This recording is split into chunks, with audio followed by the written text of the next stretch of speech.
Today's workout is a 10-minute prenatal diastasis recti prevention workout.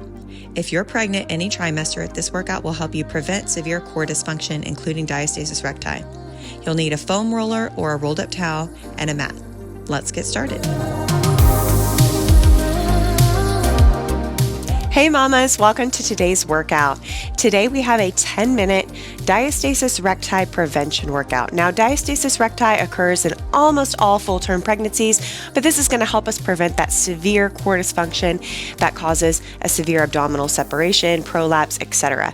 So we're going to do some mobility and some deep core work and breath work to prevent severe diastasis recti. So let's start with our foam roller. And you can also use a pillow or a bolster if you don't have this, but we're going to turn it so it's horizontal, and we're going to take the elbows onto the foam roller. You can take your knees wide here if you've got a bigger belly, and all we're going to do is push the elbows and the back of the arms, kind of like the tricep area, into that foam roller and start to open up the upper back. Now you could also use, like I said, a bolster, a pillow, or anything like the edge of your bed would work for this. But we are going to need the foam roller for some of our later exercises. So you're just letting your belly hang and relax here. You're not focused on engaging your core or breath yet. What we're doing here is opening up the chest and the thoracic spine. And what's really important about that is we want those things mobile and open. That's going to help us when we do our deep breathing to get our breath to go into the right place and to help any sort of movement restrictions that we have here. Now, we're only going for 50 seconds, but you could absolutely hold this longer and work deeper into it if you need to. Now, what we're going to do is come onto the side and foam roll our lats. So you're going to keep that foam roller there and just come onto the lat muscle and just kind of roll up and down, side to side. Wherever you feel tension, just take a pause and hold there, pressing downward into the foam roller. Now be careful, be mindful of your ribs here. We don't want to foam roll onto those, but as long as you're on that meaty lat muscle, which is kind of like right here, kind of between your chest, a little bit below your underarm, and it kind of connects over onto the upper back a little bit, and then toward the breast a little bit too. So you could just play around, whatever feels good. Again, only 50 seconds here, but if you need longer amount of time holding each pose, that is perfectly fine. We're gonna move on to the other side. So now we'll just move the foam roller over here, come on to the other side. Now, all of these we're doing here are perfect for any trimester, but some of these I'm going to show you a few modifications or things to do if you're later on in your pregnancy. So especially if you're first and second trimester, these are going to be pretty manageable, but third trimester, some of these might get a little bit more challenging.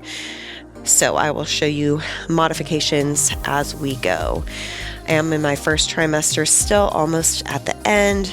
Praise the Lord. It has been rough to say the least. We've been sick a lot too, on top of just having pregnancy symptoms. And this is really good too, because it's going to release a lot of that tension in your neck and back, and just overall, all of these things are going to make you feel good in everyday life, not just even for core dysfunction prevention, for just everyday life feeling good. Okay, now what we're going to do is take the foam roller back over here, and we are going to turn it now so it's vertical. Place your front hand right next to the foam roller, and your back hand, you want your elbows under shoulders, knees under your hips. Now what you're going to do is engage your core and create a little bit of an arch in the upper back, so you're really engaging those upper abs. Lift from your collarbone so your chest is open, and then take that back arm. We're going to slowly push the foam roller forward and thread the needle. Now, what I don't want you to do is drop. I want you to keep those abs engaged and then reach through with that arm. You might need to play around with where the foam roller goes, but I want you to reach with the arm, push it away. So you're engaged through those upper abs, engaged and lifted through that collarbone, and you're opening up that thoracic spine. You're also working on those obliques here, creating space and keeping that core nice and tight. Now we're going to do that same thing. I'll show you from the other side. So again, you're going to switch hands. The foam roller should be, this hand should be right on the inside, and then this hand, again, elbow under shoulder. And then we're going to engage lower mid upper abs, little bit of arch in the upper back, lift through the collarbone, keeping that neck long and straight, and then hand goes on the foam roller, palm up, and we're reaching. Again, not dropping. We're not doing a big rotation here. We want to keep that ab engagement, and we want to push it away, keeping the palm up, keeping the upper abs engaged, keeping the collarbones lifted. So it's a lot going on, and you're going to reach your range of motion where you can't push it any further. That's perfectly fine. You're going to feel it in your upper back, your upper abs, all in that core, and we're just holding that core. Now, if you're in your third trimester, this may be a little too challenging to do, and that's okay. I just want you, if you are in your third trimester, reduce that range of motion. Maybe you don't go as far, or you don't engage as much through those upper abs, and that is okay. Or you may need to skip that altogether. Use your judgment. Okay, what we're going to do here next is some diaphragmatic breathing, and we're going to focus on rib expansion. So you can be on your knees, on your back, or hands and knees, and I'll show you all options. What we're going to do is take a deep breath in, and I want you to focus on engaging lateral ribs. So it's not belly. It's not belly. It's ribs. So I want you to think about 360 rib expansion, getting that breath into your ribs, and then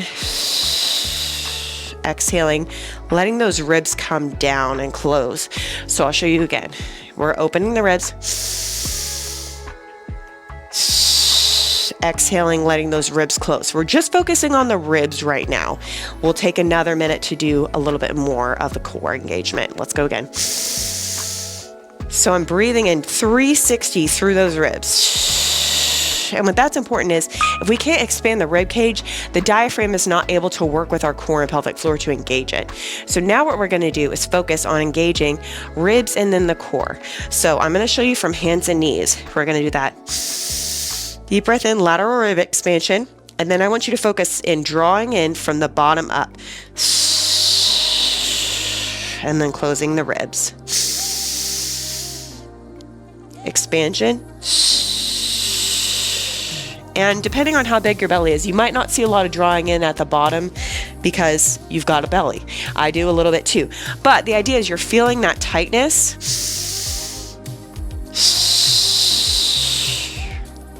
What you're not doing is moving your hips back and forward. You're not dropping your neck or moving a lot through the trunk.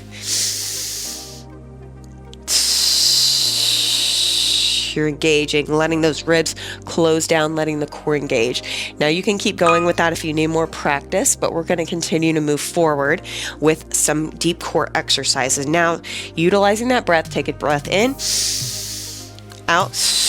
We're going to stay in this position for a bird dog. So we're going to start modified to the corner, front arm, back leg. Now we switch. Now you can take a deep breath and release every time if you want to move really slow, or just keep that engagement and continue to breathe here.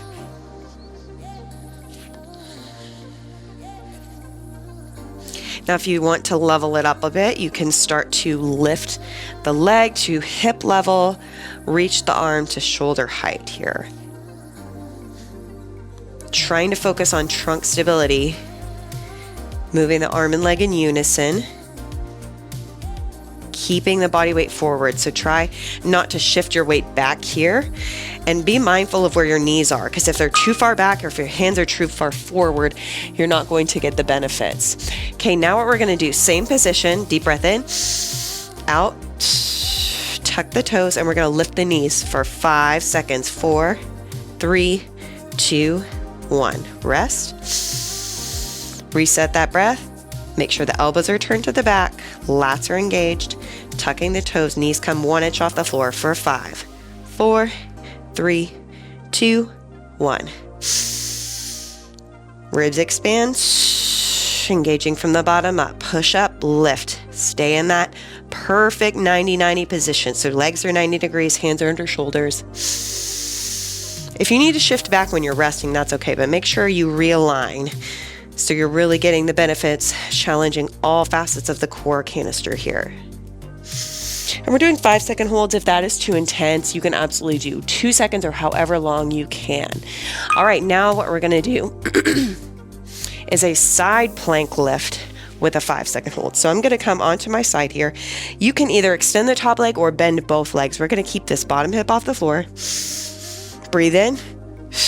Exhale. You can either press this hand or lift here for 5, 4, 3, 2, 1. Inhale.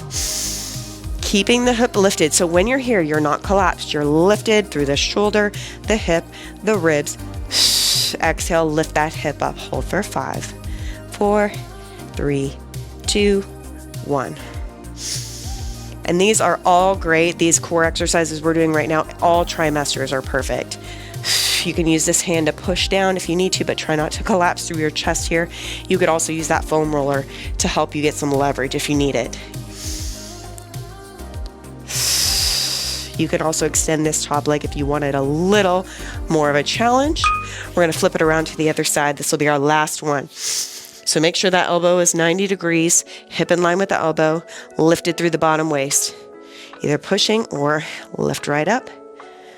So we're using the obliques here, using that breath work, which is so important for diastasis recti prevention, knowing how to use our breath to engage our core through everyday life. So that breathing we did is so important to practice daily, as well as a few times a week of exercises like this if you can manage it. But the breath work, mobility, daily if you can, because we want to do our best to prevent that severe diastasis recti that can be so difficult on a pregnancy and then postpartum recovery as well.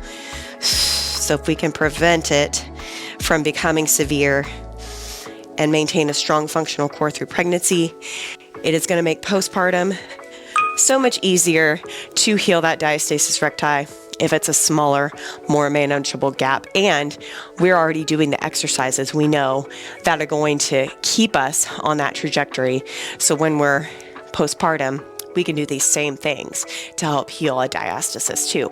So we're getting familiar, we're practicing the breath. So the earlier you can start in pregnancy, the more you're gonna get out of this, but it's never too late, even if you're in your 3rd trimester with some modifications and some tweaks. And I do have specific workouts for each trimester. So if you're wondering how to relate and you wanna see me doing this in my 2nd, which I'm almost in my 2nd, but not quite. But if you wanna see me doing some core exercises in my 2nd and 3rd trimester with a bigger belly and modifications to do that, sometimes a visual helps. I've got playlists of 2nd and 3rd trimester prenatal core workouts as well, if you're a visual person and need to see that.